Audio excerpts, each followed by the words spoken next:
Tangis pilu Bu Karsia, anak gadisnya 5 hari tak pulang, hilang di pasar malam.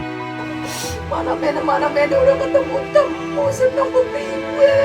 Sudah 5 hari lamanya Tarik, 20, gadis asal Indramayu tak pulang ke rumah. Sang ibu, Karsia 38, menyampaikan pesan pilu kepada anaknya.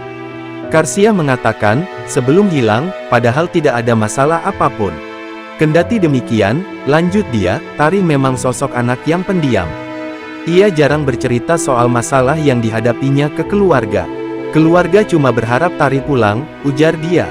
Tari sendiri diketahui hilang di hari ulang tahunnya pada Minggu, tanggal 4 Agustus tahun 2024 sekitar pukul 19 waktu Indonesia Barat. Kala itu, ia pergi bersama kedua adiknya ke pasar malam untuk jajan.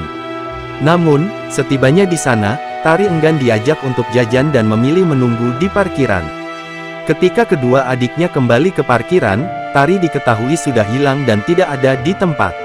"Neng Tari, ini mamah Neng. Neng lagi di mana, kasih tahu.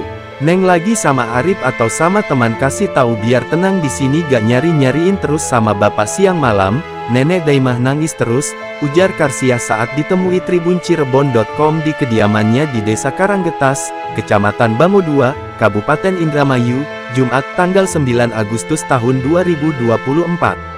Karsia menyampaikan, pihak keluarga hanya ingin Tari pulang ke rumah. Ia juga mengaku sangat rindu kepada anak pertamanya tersebut.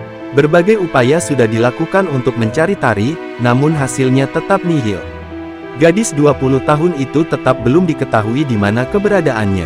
Bahkan pihak keluarga juga sudah melaporkan hilangnya Tari ke polisi.